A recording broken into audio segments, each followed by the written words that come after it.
Good morning. It's Uncle Lou here. Yep, that's right. It is me. Pope Lucius the First for you. How's everybody doing? Hope you've had a good weekend. From the looks of my copious notes, though, quite a few of you had a terrible, terrible weekend. Good morning, it's Uncle Lou here. Yep, that's right, it's me, Uncle Lou, live on LouTube for you, Pope Lucius the First, on a Sunday afternoon during the college football season, and that can only mean one thing. It's time for this week's Your Season is Over video, the only college football weekly recap show that actually matters. That's right, make sure you hit the thumbs up. This should be a good one. All right, you guys know the deal. There are plenty of shows you can watch anywhere, TV, YouTube, whatever else, where you can hear people talk about how great teams did yesterday and these amazing plays and oh my God, did you see how good this was? That's not what this is. That's not what this is. This is Point and Laugh. This is Point and Laugh Sunday, week 4, 2023. The Your Season is Over video. Let's get right to it. I'm not going to lie to you. I've got not one,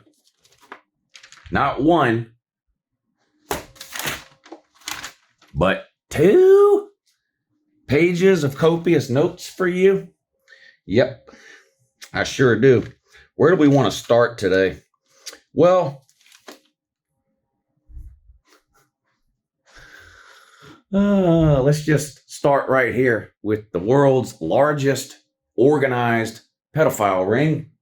Everyone's favorite Catholic school, Notre Dame. Where do these losers go? Well, for now, we will put them back here on the top 10 shelf, but we all know they're not staying there for long because they caught a giant L yesterday to the Sucknut Man, to Ohio State. How do you lose to Ohio State? I don't understand. As a Georgia fan, I just don't get it. We're undefeated all time against Ohio State. Of course, we're undefeated all time against you too, aren't we, Rudy? Yeah, we are. Ohio State is now 6-2 against Notre Dame. Is that right? That can't be right. Did I write that down wrong? Wow, 6-2. The highest winning percentage of any team that's ever played you, except Georgia, who's 100%. Yeah, don't worry about that. UJ 3-0, 100% against you. Now, you played something called Chicago. I guess that used to be a football team back in the 1800s. You haven't played them since 1899. You're 4-0 against them, but 3-0 against Georgia. You're now 4-2. Shout out to Ohio State for having a 75 winning percentage against somebody. Thank God Notre Dame's not in the ACC, or else Ohio State never be able to beat them. But anyway, Notre Dame did lose yesterday to Ohio State, and let's be real, it was a great game. The ending was great. It was a little bit boring in the first half. Great defense, defensive play in the first half. Very low scoring game. Overall, but particularly in the first half. Offenses got going a little bit in the second half. You have to, it's the classic question, right? Did Ohio State win this game or did Notre Dame lose it? Well, I think Ohio State won it. I mean, they got the ball, they went down the field and scored at the end of the game to win. But there are plenty of things to point to if you're a Notre Dame fan that's got to make you feel absolutely sick this morning. I don't know that there were some coaching, just absolute failures in this game. And it felt like Notre Dame completely dominated the first half. But you look at the score, and they just couldn't come away with any points. And in these big games like that, that's usually what ends up happening. If you dominate like the first half, but for whatever reason you can't score, you can't get in the end zone, whatever, it usually ends up coming back to bite you in the second half. And that's what happened yesterday to our buddy Rudy. Can we talk about the ending of the game? It was a weird ending of the game because as good as these defenses played for the majority of the game, which they did play good for the majority of the game, and I think it's clear to anybody with a set of eyes that Ohio State's defense is some amount better than it was last year. There's just no denying that. If you've watched any Ohio State football this year, you already knew that. I think it was proven again yesterday. This was the best offense they played all year, obviously, with Sam Hartman and Notre Dame, and they held them in check most of the day. Now, in the second half, particularly the fourth quarter, when Notre Dame came back and took that lead, and it looked like Notre Dame was going to win, what was the reason? What was going wrong for Ohio State in the second half of that game, particularly the fourth quarter, before they had that miraculous last-minute touchdown drive to win the game, which we're going to talk about in a second? What was going wrong? Their defense. What about their defense? It was getting pushed around. They were on roller skates in the second half of that game, particularly in the fourth quarter. You could tell Notre Dame made a conscious decision in the second half of that game. We're going to run the ball. We're going to line up and we're going to run it down Ohio State's throat. And when they made that decision, there wasn't anything Ohio State could do about it. I don't think that bodes well for Ohio State later in the year when they have to play two teams that are actually good, Michigan and Penn State. But they did get the win over Rudy yesterday. But, man, Notre Dame pushed you around in the second half of that game. But let's get to the final drive of the game because this is really the point and laugh special here when it comes to this game. So I know Notre Dame fans were yelling at the top of their lungs at the TV on that last Ohio State drive of the game. And if you've been a college football fan for more than 5 minutes, you have found yourself in a similar situation that Notre Dame fans were in yesterday on the last drive of that game for Ohio State. We see it time and time again. And look, these coaches make a ton of money. They're way smarter than the majority of us are. I'm sure there's a logical reason and explanation that teams do this. But what did Notre Dame do defensively on the last drive of that game? A prevent shell defense. Just don't give up the big play. I have seen so many teams lose a game and blow a lead late in the fourth quarter or the last drive of a game because they stop what they've been doing defensively for the entire game that was working. They just throw all that out the window and they go into a shell prevent defense. Let's keep everything in front of us. Who cares if they complete 15 and 20-yard passes? Well, everyone cares because that's the reason Notre Dame ended up losing this game. Well, that and one other really big reason that we're going to get to in a second. But you could clearly tell what Notre Dame was doing on that whole drive. They were perfectly content to let Ohio State inch down the field. And by inch, I mean 5, 10, 15, 20 yards at a time. And then just make the tackle and don't let them break the long one. It was a 4-point game. You got to remember it was a 4-point game. So Ohio State had to have a touchdown. Field goal, no good. It was 14-10.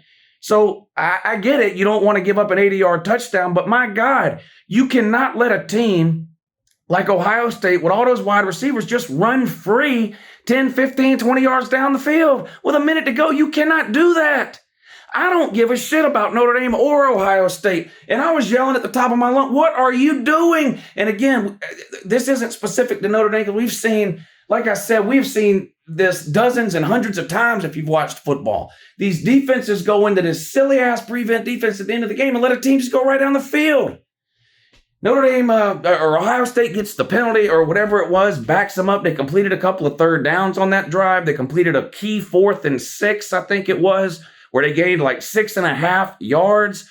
But the thing that cemented it for me is that long, I think it was 3rd and long, way back on like the 17, 18, 19-yard line. It might have been even further than that. And it looked like, all right, now I guess Notre Dame's going to hold on and win. Kyle McCord drops back.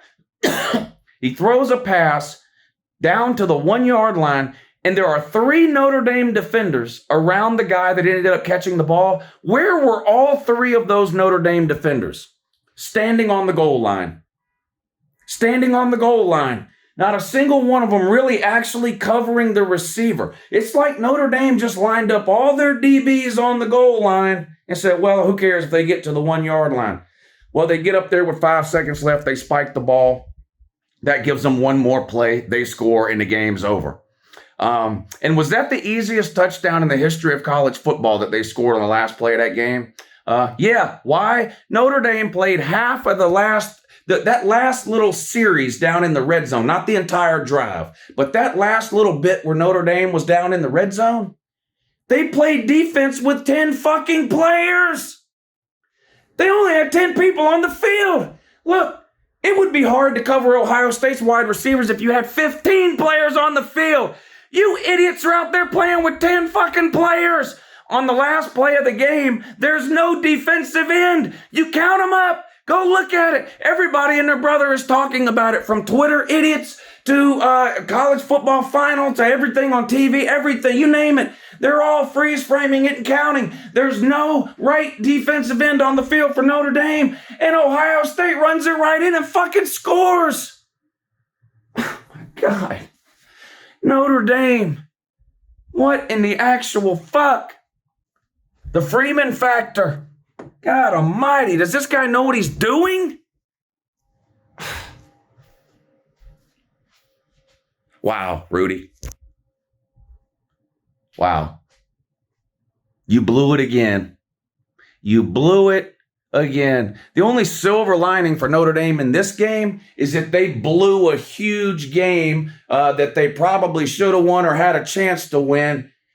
But at least it wasn't in the postseason, right, Notre Dame? I mean, if this game would have been in the postseason, nobody would have given you a chance from the word go. You can't win a major postseason game if your life depended on it. You haven't won a major postseason game in over 30 years.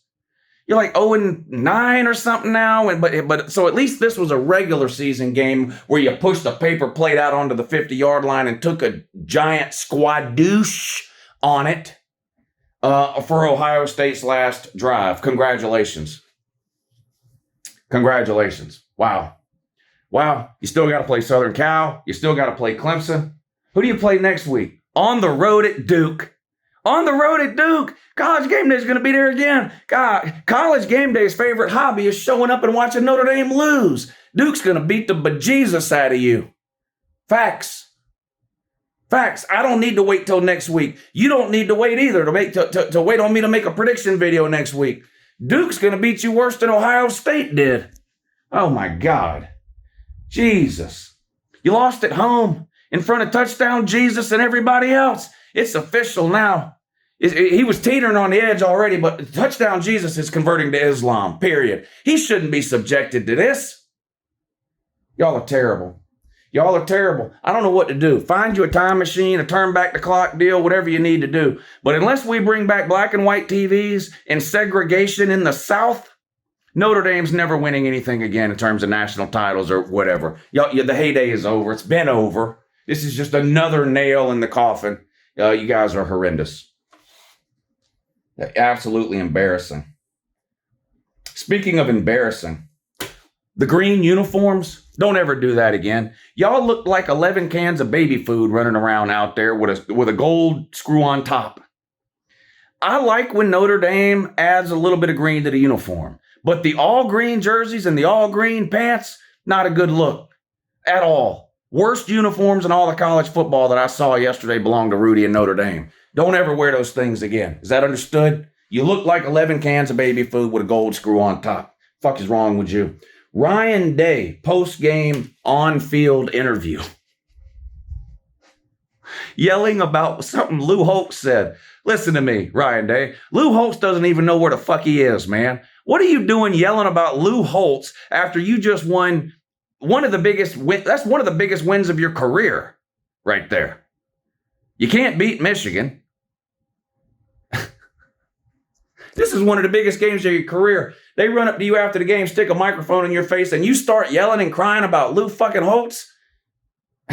I forgot he was still alive till you brought him up. Mad at Lou Holtz because he said your defense has a reputation for being soft. They are! They have been for 2 or 3 years straight. Now, I gave credit earlier. Your defense is better than it was the last couple of years. That is a fact. The talent level is raised. The scheme and philosophy has improved. Ohio State's defense is better than it was the last couple of years. That is an absolute fact. It's also an absolute fact that you got pushed around in this game in the third and fourth quarter by Rudy and Notre Dame. They had your defense on roller skates. They lined up. They ran it down your throat, and there wasn't shit you could do about it. And like I said, that's bad news down the road when you play teams that actually matter in modern times like Michigan and Penn State, not these black and white colleges like Notre Dame. But Notre Dame, your season is over. Notre Dame's season is over. Type about it, cry about it. You know, you go out to the transfer portal and you bring in the fucking brawny paper towel man as a quarterback. You know, Ryan Day's over there studying his fucking beard. I'll give Sam Hartman some credit. Ryan Day would, I don't think there's anything Ryan Day wouldn't give to have Sam Hartman's beard. I don't know if I've ever seen beard jealousy to the extent that we see it between Ryan Day and Sam Hartman. Nothing would make Ryan Day happier to have an actual fucking beard instead of that fucking draw and etch-a-sketch looking shit that he's got now. But anyway, Notre Dame, your season is over. Don't talk to any of us until the offseason like you normally do. Iowa got humiliated by Penn State. No one cares about Iowa, so we'll make this one quick here. Iowa goes back here. Same story for Iowa, isn't it? I think they did manage to score in this game, though, which is a minor. No, they didn't. Sorry, 31-0. Oh my God, Drew Lar 4 touchdowns. That Iowa offensive coordinator, but boy, he was happy as shit last week when Iowa scored 41 points, wasn't he? You know the deal with Iowa's offensive coordinator, right? This is one of those deals where the head coach done went out and hired his son to run the offense. Then the offense is the worst in all of football for 3 or 4 years in a row, but he won't fire him because he's fucking son. So the administration has to step in the offseason and go, all right, we're not going to make you fire him now, but you got to score 25 points a game or more next year. 25 points a game. Do you know how easy it is to average 25 points a game? Look up the points per game from last year. You can count on 2 hands how many teams average less than 25 points per game. That's bottom of the barrel, man. And can Iowa do it? No. Through 4 games this season, they have scored 25 points or more one fucking time. And yesterday, they scored a grand total of not a goddamn single fucking one. Not 1 point. You got blown out by Penn State. Penn State's a good team. Drew Lar looked good. Penn State's defense, I think, is the best in the Big Ten. Ohio State cried. We got Notre Dame 14 points.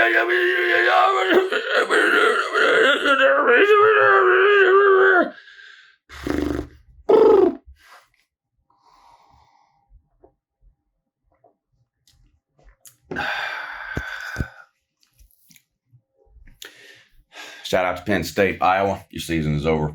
Your season was over when you decided to keep the coach's son as offensive coordinator.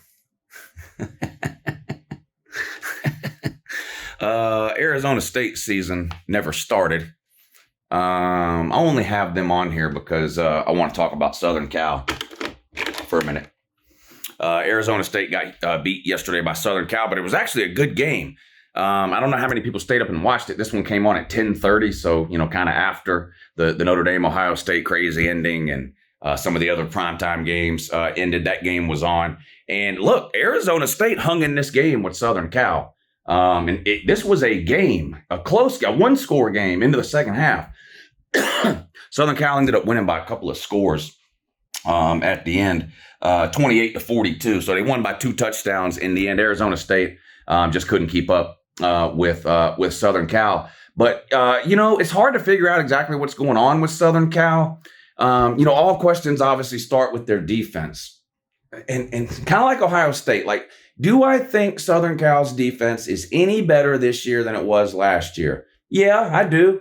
I think it is some amount better. And also, to be fair to Ohio State's defense last year, or any year, has never been near anywhere close to as bad as Lincoln Riley's, whether at Oklahoma or Southern Cal. I'm not comparing those 2 defenses as being the same. I'm just saying both of those teams in the offseason, when you talked about them in terms of what do they need to do to take the next step or to win it all or whatever, in both cases, it was, well, the defense has to improve, right? Ohio State's has improved. Southern Cal's, I think, has improved too. Here's the problem. Ohio State's defense started at a much better spot. It doesn't need to improve all that much. It does need to improve, but not all that much. Southern Cal's defense has to improve by a country mile to get them where they want to go. And I'm not convinced that's the case with Southern Cal. There's been a couple of games this year where I thought that, I watched it and I said, okay, maybe. And then there's been a couple of games like the one yesterday where I go, you just still see too many of the same problems popping up with the Southern Cal defense. There's just too many cases where quarterbacks are running wild, wide receivers are running through the secondary with nobody near them, running backs are running through arm tackles, players are out of position. Like Ohio State, Southern Cal tends to get pushed around on the line of scrimmage from time to time. And look, Arizona State is a really bad team. A really, really, really, really, really, really bad team. We just got done talking about Notre Dame. Arizona State's quarterback is Drew Pine, if that tells you anything. And I'm pretty sure it does. I'm pretty sure that tells you a lot. They scored 28 on Southern Cal. That's unacceptable to me. Now, Southern Cal offensively, it's more of kind of what you would expect. That Brent Branch kid they have, that true freshman, he's definitely the most electric, exciting true freshman in all of college football. And if you were to make a top 5 list of most exciting players in college football this year, he's probably on that list too. Now, he's fun to watch and he's really, really good. And of course, they've got Caleb Williams and wide receivers and running back. We all know about that. But so my point is not to come. I'm not knocking Southern Cal here. I mean, we're laughing at Arizona State. Ha, ha, ha. The Sun Devils lost again. So I'm not knocking Southern Cal. You got to remember, I picked Southern Cal to make the playoffs this year. So I did believe that Southern Cal, at least in the offseason, I believed that Southern Cal's defense would be good enough this year for them to get into the playoffs. Now, what does that mean? That means either 13-0 with a Pac-12 title or 12-1 with a Pac-12 title. That's what that means. And I'm not more convinced now than I was in the offseason. And I'm honestly not, I don't think I'm any less convinced either. Look, it's really hard to predict playoff teams even 4 weeks into the season right now. Never mind doing it in the offseason. So I haven't seen anything from Southern Cal defense that makes me go, oh boy, I was dead wrong. There's no way they're getting in with that trash can defense. I also haven't seen anything that just blows me away defensively and makes me go, oh, there's no question they're getting in. I think they got a good shot. They've obviously got a tough schedule. The Pac-12 is loaded. Even if you're not completely sold on the Pac-12, can we agree that the Pac-12, let's say even you're a Pac-12 doubter, can even the Pac-12 doubters agree that there are a lot of teams in the Pac-12 that are top 20? Okay? Maybe you don't think there's a top 5 team. Maybe you don't think Southern Cal can get through with 1 or less losses, or Oregon, or Washington, or Utah, or whoever else. But can we at least agree that there's 4 or 5, maybe 6 top 20 teams, legitimately 6 of the top 20 teams in the country in the Pac? Can we agree on that? That's good for the Pac-12. It's bad for the Pac-12 trying to get a team to the playoff. I don't know if Southern Cal, Oregon, Washington, or Utah is going to be able to run that gauntlet with 1 or less loss. We'll see. But I haven't seen anything from Southern Cal that scares me off yet. So there you go with that. We got 2 Tigers coming up next. Boy, the Tigers, if you're a Tiger, what do you really do? Let's just go ahead. Damn Clemson. We turned the Clemson helmet over yesterday. I will tell you why right now. Right now. Obviously, Clemson lost yesterday to Florida State, a humiliating loss to a Florida State team that only beat Boston College on the road by 2 points last week and struggled mightily at Boston College. They go into Death Valley at Clemson and win in overtime. Now, it was a good game. It was an exciting game. The problem, if you're Clemson, the things that keep you from winning these games, here's the problem with Clemson. They look at the Duke game and they go, well, if we wouldn't have had those couple of turnovers in the red zone, it might have been a different story. They look at the Florida State game and they go, well, if we'd have made that kick or if Cade Klubnik wouldn't have fumbled. Here's the problem. Those things are happening in every game that Clemson plays. And Clemson is not good enough to overcome those things. They're not. They don't have explosive playmakers on the outside like they've had in the past. Their offensive line is still a huge issue. It's easy to blame the Clemson kicker. He missed the kick that would have won the game in regulation, right? But why was that guy kicking? Why was that guy even kicking? Well, because the kicker they went out and got is no good and couldn't make kicks all year long. They call this guy, they brought him in off the street. This kicker for Clemson wasn't even on Clemson's team last week. He's graduated, but he had 1 year of eligibility left. So they brought him back in, signed him up on some fake online class so he was eligible and trotted him out there. He made his first one when there wasn't all that much pressure. But at the end of the game with everything on the line, he couldn't come through. It's easy to say, well, if he just would have made that kick, he never should have been out there kicking. These problems have persisted all year long. If Cade Klubnik wouldn't have fumbled, and Florida State wouldn't have picked it up, and blah, blah, blah, we might would have won. Here's the problem. You've been turning the ball over every game this season. Every game. Go back to the Duke game, the 2 turnovers in the red zone. You come to the Florida State game, the Cade Klubnik scoop by Florida State on defense. The 2 nobody teams that you played in between. Nobody watched those games, but you had 3 turnovers in those 2 games. You're not good enough to overcome these things. You're not an elite level team. If you're looking for one thing in particular to put this loss on, to me, it's Dabo Swinney. I've got people crying about Garrett Riley, the offensive coordinator. They don't like the play calls. Crying about the offensive line. Can't protect Cade Klubnik. Crying because none of the wide receivers can make, are explosive. You don't have that one wide receiver you can count on to make a big play when you need it. The defense, although definitely better than the offense, allows too many big plays. Riley Leonard ran all over him. Jordan Travis at every key moment in the game completed a third down pass. It's Dabo. I'm not here to tell you Dabo's not a good coach. I'm here to tell you that college football, as it is constructed today, Dabo's not suited for that. He has failed to adapt. You got beat by a team that recruits well. They don't recruit as good as Clemson, but no one looks at Florida State and goes, boy, they can't recruit. They're terrible. They're not elite, maybe. They're not the top 5 recruiting every year, okay? But not, newsflash, only 5 teams are. That's what's top 5. Only 5 can be in there. But they recruit good. Not great, but good. And then they use the portal the way the portal is intended and supposed to be used, and the way every good program in the country is going to use the portal. They recruit well. They develop a foundation and a base of talent through recruiting. They fill in holes in the offseason with a transfer here or there. That's the way that all of the top teams are treating the portal. Who's not treating the portal that way? There's 2 other ways people are looking at the portal. There's way number 1, which is Clemson is doing, which is sticking your head in the sand and pretending the portal doesn't even exist. And then there's option number 2, which is what Deion Sanders did. Fire your whole team, bring in 70 players from the portal. Neither of those are going to work. Neither of those are going to work. We're going to get to the Colorado thing in a minute, and I'll talk more about that. Neither is going to work. Well, they won 1 game last year. Now they've won 3. Whoopity fucking do. Whoopity fucking do. 2 coaches ago, Mike McIntyre, was that his name? 2 coaches ago at Colorado. Colorado had a 1-win season, got rid of the coach. They brought in Mike McIntyre, I believe was his name. Guess how many games they won the following year? 5. They went from 1 to 5. I don't remember all the hype around Mike McIntyre and how he's the greatest coach in the history of mankind because he took Colorado from 1 to 5 win. We'll get to Colorado in a second. Clemson, your season is legitimately over. Not hyperbole in the video sense, in the your season is over video. Your season is over. You've lost to Duke. You've lost to Florida State. Those are both ACC teams. That means you're 0-2 in the ACC. That means you are 3 games behind Duke and Florida State.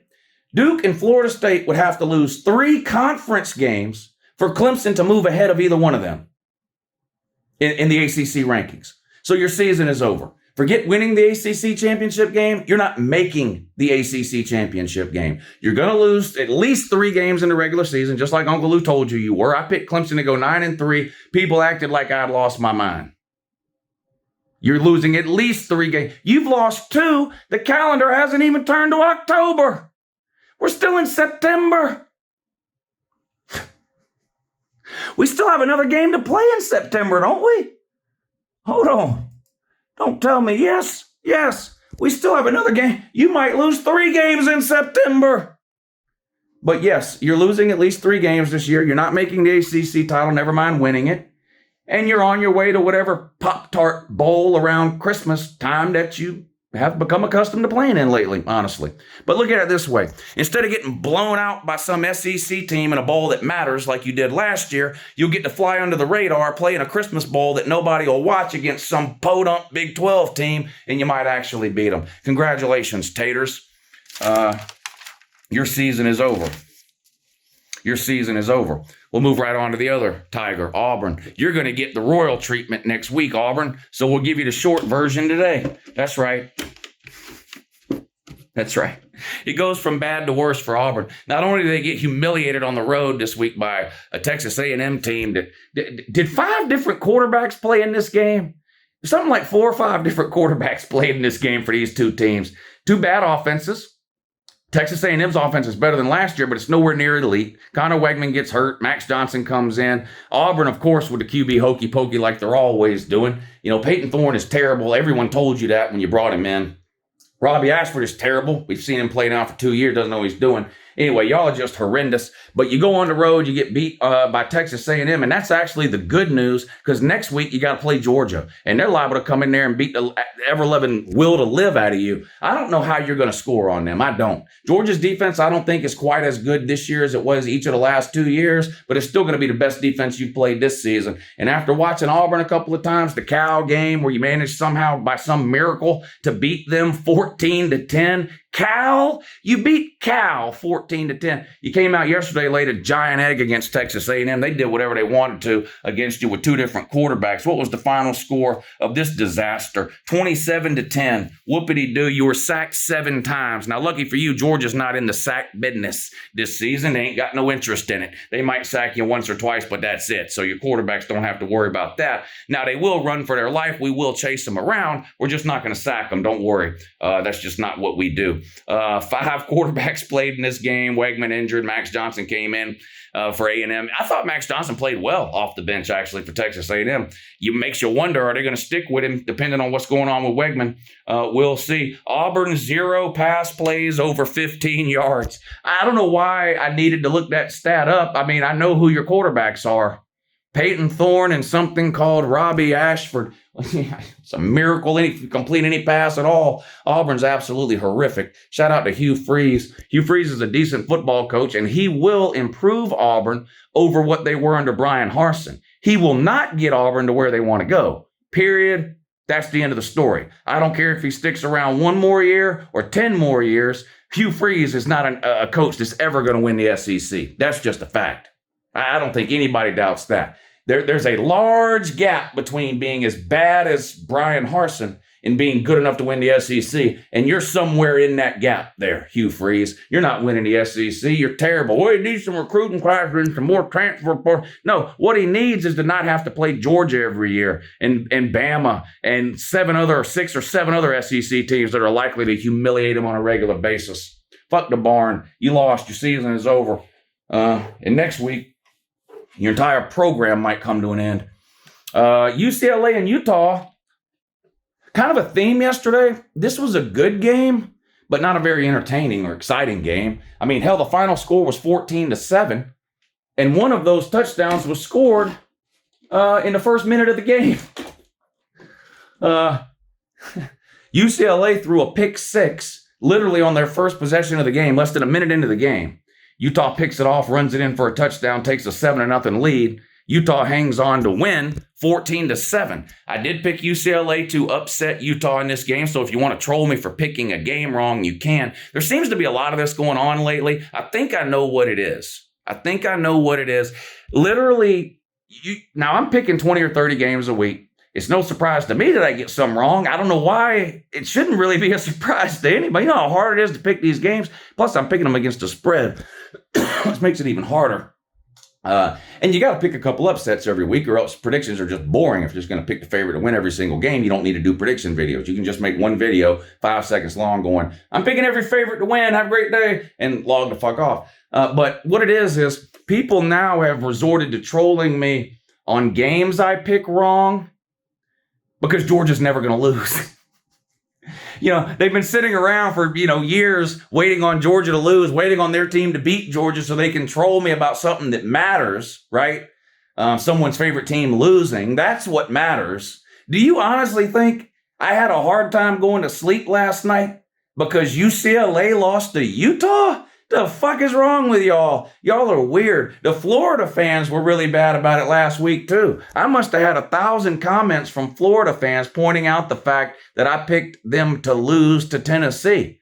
Well, first of all, Tennessee was favored, okay? I mean, it's not like picking Tennessee to beat Florida 2 weeks ago. It's not like I did something. It's not like I picked Colorado to beat Oregon. I mean, imagine you did that. You'd have to be the biggest idiot on the planet to do that. But Florida hasn't beat Georgia, and Florida's like 2-8 against Georgia the last 10 years, something like that. They know they're never beating Georgia, not anytime soon. So what do to Florida fans? They just wait on me to pick any game wrong, and then they show up in my comment section. You picked the game wrong. I swear. And people doing it all day yesterday. This was your upset pick of the week. What happened, Woo? Your upset pick of the week. What happened, Woo? UCLA beat Utah, Woo. I don't give two hoots or a holler, man. The fuck is wrong with y'all? You want to troll me on something? You better find something with Georgia to troll me. And it won't be a loss because they're not losing. You picked this game wrong. Man, y'all are...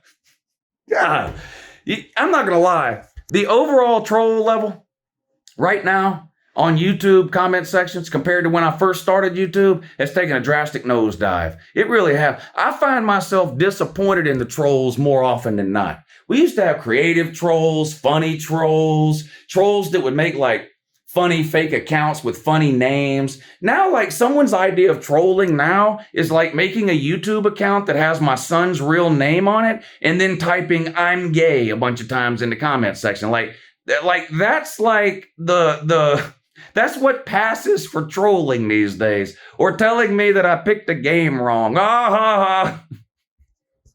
Boy, y'all are down. The trolls are down bad. The trolls are down bad. Not as bad as Trent Dilfer. He's looking to get back on TV, ain't he? He can't win no football games. UAB is a horrible team. I actually thought they played pretty well yesterday, considering that they're just the talent gap there is just what it is. And you know, some of y'all, I guess, are going to try to troll me about the Georgia UAB game. I'm not all that upset, really. I'm probably less upset about the Georgia UAB game than I was about any of the previous three games. I think part of it, and I don't know, look, it's impossible for me to try to be serious because this is just, it's such a trash talk environment that kind of surrounds this channel. I'm going to be serious for a second. You can believe me or not. You can even try to troll me on it if you want. It's up to you. But hit the thumbs up first. But I think I'm starting to realize, and I wonder if anyone else has noticed it, because when you look across college football, there's a conversation going on that, there doesn't really seem to be a dominant team, or everyone's had like a game where they didn't play well in this half or that quarter, or this team won, but this person played bad, or they didn't score as many points in this particular quarter or half as I thought maybe they would. I've watched 4 Georgia games start to finish, and I've watched 100 other games. I don't know. And I'm starting to, what I'm noticing here, and this is particularly in the first half, scores seem to be down in the first half particularly. And maybe it's the clock rules. I know there's been like several first quarters in particular where Georgia has only gotten the ball once or twice in the entire first quarter of a game. That's unusual. But for some reason, I don't notice that same thing happening in the second half. The first halves of games seem to go by way quicker than the second half. Again, I don't know if any of y'all have noticed this, maybe with your own teams or with other teams that you've watched, but you saw it kind of with Texas and Wyoming a couple of weeks ago, where you look at the score at halftime and you're saying, how does Texas only have this many points against Wyoming at halftime? It's happened with Georgia a couple of times, and I've even got mad about it several times. But now that, we're 4 weeks through the season, we're a third of the way through the regular season, I'm looking at Georgia, and not just Georgia, but a lot of other games too, and going, it's just, I think it's lack of possessions that's hurting a lot of teams in terms of numbers in the first half. Now, I don't know why it seems to be that in the second half, that's not the case. And I could be totally wrong and totally off base, and maybe just Georgia's terrible in the first half. I mean, that is a possibility, because if you look at the points Georgia scored first half, second half, there's a clear discrepancy there. So I don't know. But I've noticed it with other teams too. Like I said, it's not just something I've noticed with Georgia. But if you want to give serious thoughts on that, I'd be happy to hear them. But UAB, your season is over. Alabama's still scared to play UAB, by the way.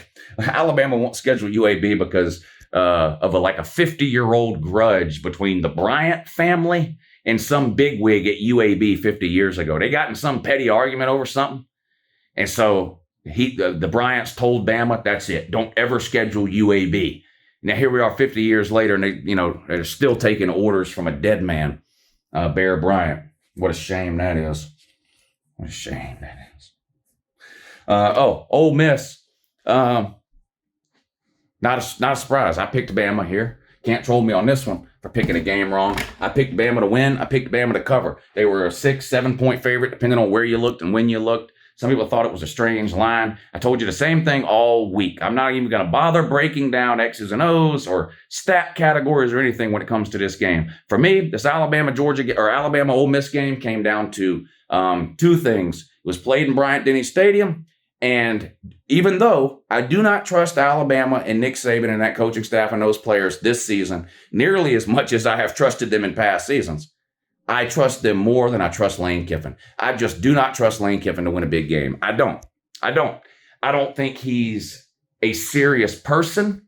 The trolling and the calling out Alabama for having someone else call the defensive plays instead of Kevin. He does this every year. He finds something sort of to pick at outside of the actual game with Bama, and it just bites him every single time. I look at Lane Kiffin, and I just don't take him seriously. I don't. I think he's a good offensive mind. But in terms of being a head coach, I cannot take him seriously. I'm serious. And I'm not saying that because they lost to Bama. I said this all last week as my reason why I was picking Bama and why I thought Ole Miss would lose at Bama. But they didn't look good. They didn't run the ball well. They didn't throw the ball well. They didn't look good. And Alabama did the same Alabama shit they've been doing. Jalen Milroe is lost as a quarterback. Now, he had a high completion percentage yesterday, but don't tell me Jalen Milroe played good because you looked at the stat line. If you watched the game, you saw Mildew doing the same things he always does, taking sacks he shouldn't take. There was a 3rd and 5 on like the 30 or 35, and he took a sack, and right away I'm like, what? You can't do that. You can't do that. You're in field goal range. Sack could potentially take it. It's little things like that. He's completely clueless. He can't read a defense. He can't progress through his reads. He's athletic. He's mobile, and he can move around. And that's literally it. Again, Alabama gets a touchdown taken off the board. And I'm going to say something that I said about Clemson when it comes to this. Okay? It's easy as a Bama fan to go, well, you know, if we had these 2 touchdowns and that touchdown from that game and the touchdown from the other game, here's the problem. Alabama's had 5 touchdowns this year taken off the board for penalties, okay? They're not good enough to overcome those things, not like they were in the past. And here's the other thing. Why are you getting all those touchdowns taken off? Because you're committing too many penalties. You're committing too many penalties. Penalties and turnovers. Jalen Mildew throws an interception in the red zone yesterday. Into the end zone. They were on the 15-yard line. Throws it right to an Ole Miss guy in the end zone. It's the same old shit for Bama. I hope anyway, there's not a single person that watched the Alabama-Ole Miss game yesterday and comes away from that going, okay, Alabama's figured it out. Whatever it was that was hounding them the first 3 weeks, that's in the past. This is the Alabama I thought we were going to see. Alabama's an absolute mess. An absolute mess. Mildew running for his life. The offensive line is terrible. You want to know who had a good game yesterday? Jace McClellan. Look, I'll give him some credit because I've been hard on him because I don't think he's a very good running back. I don't think he's an elite level running back. I don't think he's the type of running back that Alabama's used to having as RB1. I still don't think that. But he did have a good game yesterday, a better game than Quinshon Judkins had. Now, Alabama's defense continues to play at a high level outside of the Texas game where they got lit up like a Christmas tree. They played good again yesterday. But Alabama won. Congratulations. You're hanging by a thread for at least another week because you're going down the Clemson road, Bama. You're losing another game in the regular season. I know it. I know it. You know it. And the Israeli people know it. And the Italian Catholic Pope type people know it too.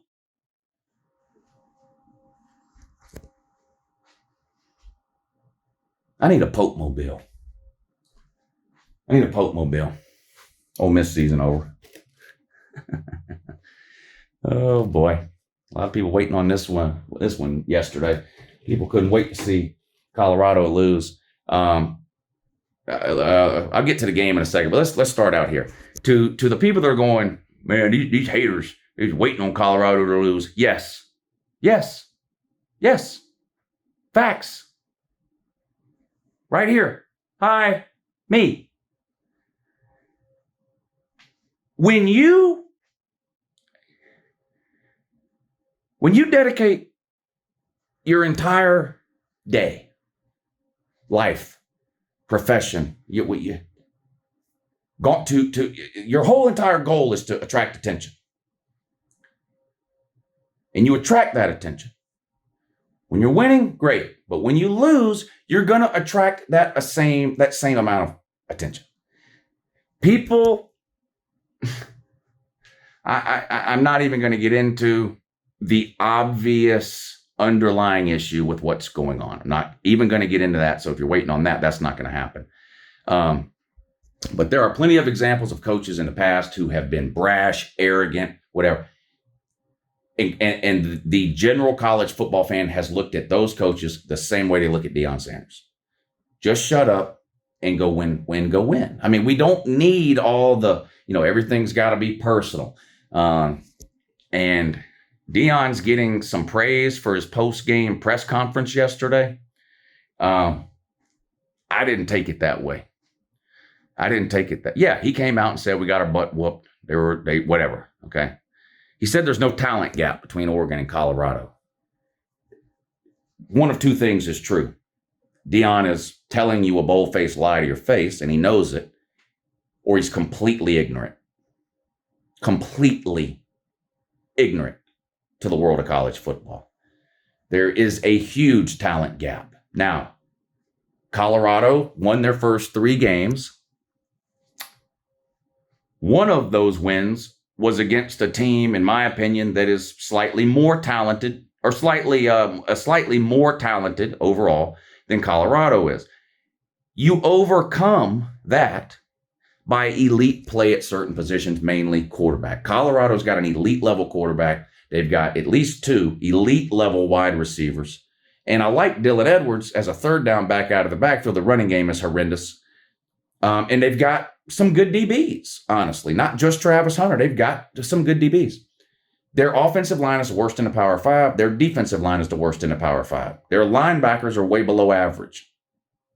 Other than Dylan Edwards, their running backs are way below average. The talent gap between the elite teams at the lines of scrimmage in Colorado, you can't exaggerate how big that talent gap is. And most people know that. So Deion was either lying there or he's football ignorant. But where I think he screwed up in that post-game press conference is he made it about himself again. I mean, this is just, he's been doing this time and time again. The Colorado State game, he made it about himself. The Colorado State head coach makes that comment about how his mama raised him to take his hat and sunglasses off when he was talking to another grown man, or whatever it was he said. Deion, makes it about him. Oh, he's talking about my mama type of deal. He did it again after the Oregon game. He said, these teams that we're playing and these coaches that we're playing and these players on these teams, they don't even want to beat. It's not that they don't want to beat Colorado. They don't want to beat our offense. They don't want to beat our defense. They want to beat me. They just want to beat me. They just want to be able to say they beat Deion. And then he says, you better beat me now. Him. You better beat him now. I didn't like that. But Colorado got absolutely humiliated. It's not really a surprise. Oregon was up 35-0 at halftime. The final score was 42-6 or whatever it was. This game could have been 100-0. Oregon let off the gas.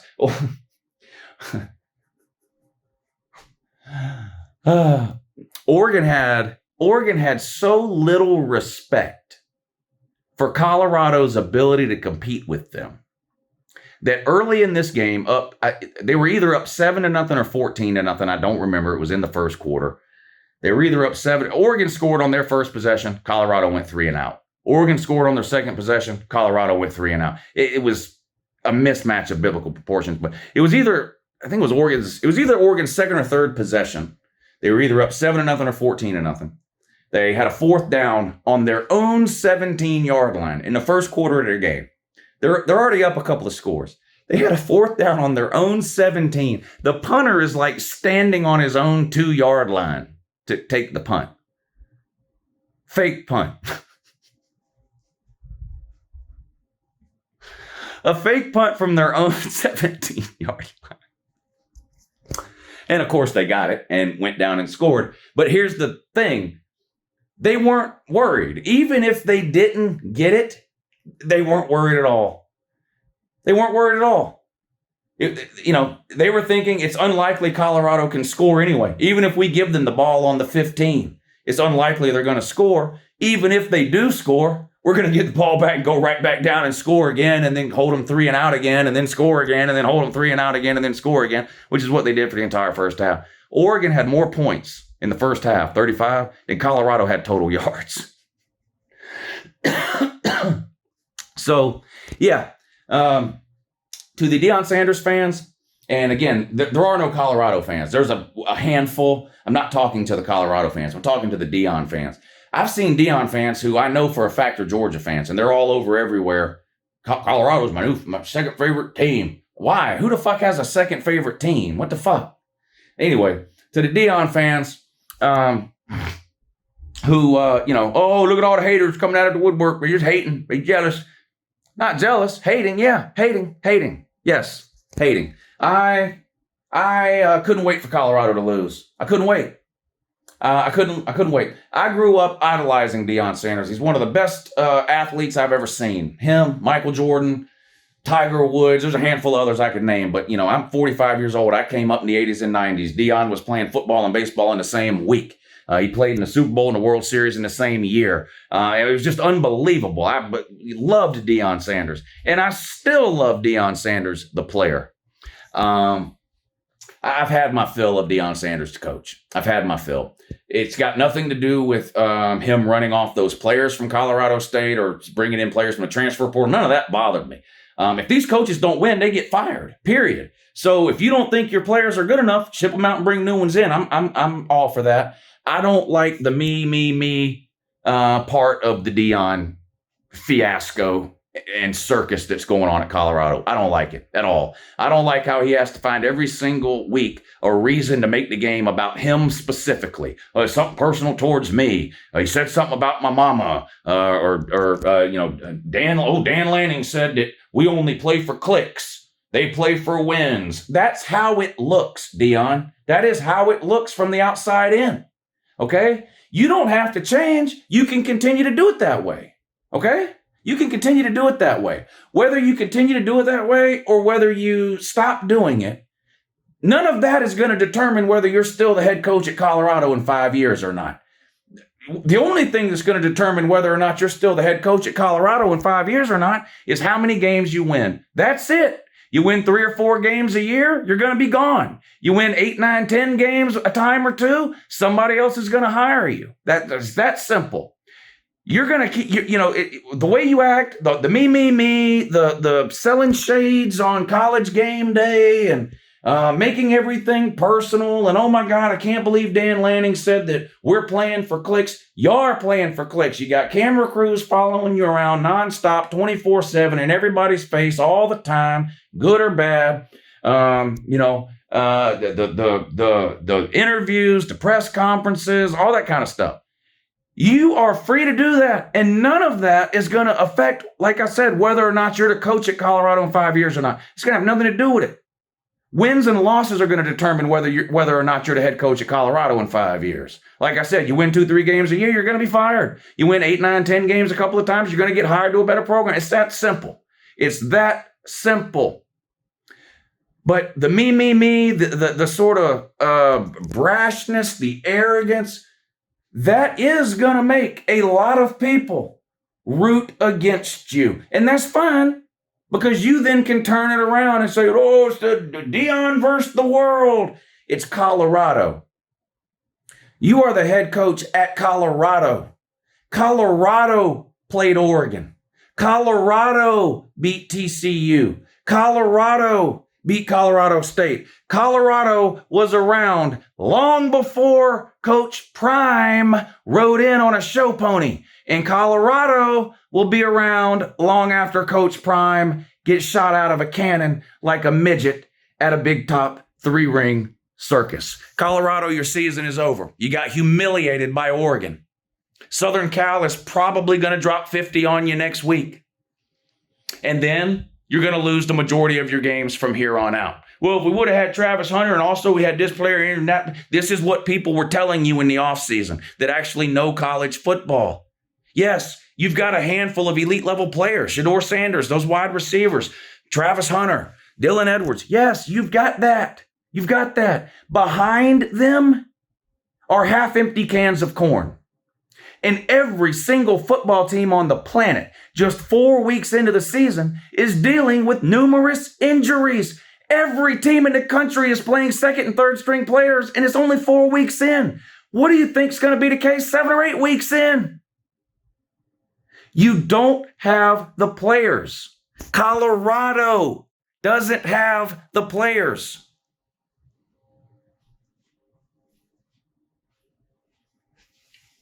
People saying, I'm glad Colorado lost. Maybe everybody quit talking about them now. Nope, they're not. They're not. It's just that the people talking about them are going to change. That's it. It was the Deion stands that wouldn't shut up about prime time. Now it's going to be Uncle Lou, the grand marshal of the Deion hate parade. I'm tired of denying it or pretending. Look, I've told you a million times I don't hate Deion Sanders. I don't. I grew up idolizing him. I'm glad to see him lose a game. I'm glad to see him be humbled, and I'm hoping he loses some more, and he's going to lose some more. I still don't hate him. I'm just tired of the me, look at me, the Colorado Deions. I'm surprised they haven't changed the name yet to the Colorado Deions. But you can't say anything. If you say anything about Colorado other than Deion's the greatest coach of all time and Colorado's going 100-0, keep in mind, these people have never said a fucking word about how good James Franklin is. Not one goddamn word. He's undefeated. Dino Babers at Syracuse, undefeated. These two coaches have been at Penn State and Syracuse for years, and these people have never came out of their fucking turtle shell to say a word about it. Now, all of a sudden, Deion's in front of every camera that'll film him, and if you say anything other than he's the greatest coach and Colorado's going 100-0, then you're a you-know-what. And I'm tired of trying to argue with a bunch of college football, just ignorant Neanderthal thinking knuckle-dragging dummies. So, fine. Fuck Colorado. Fuck Deion. I hope they lose every goddamn game. And with my Pope costume on and everything, I'll be the grand marshal of the Deion hate parade. Have a great day.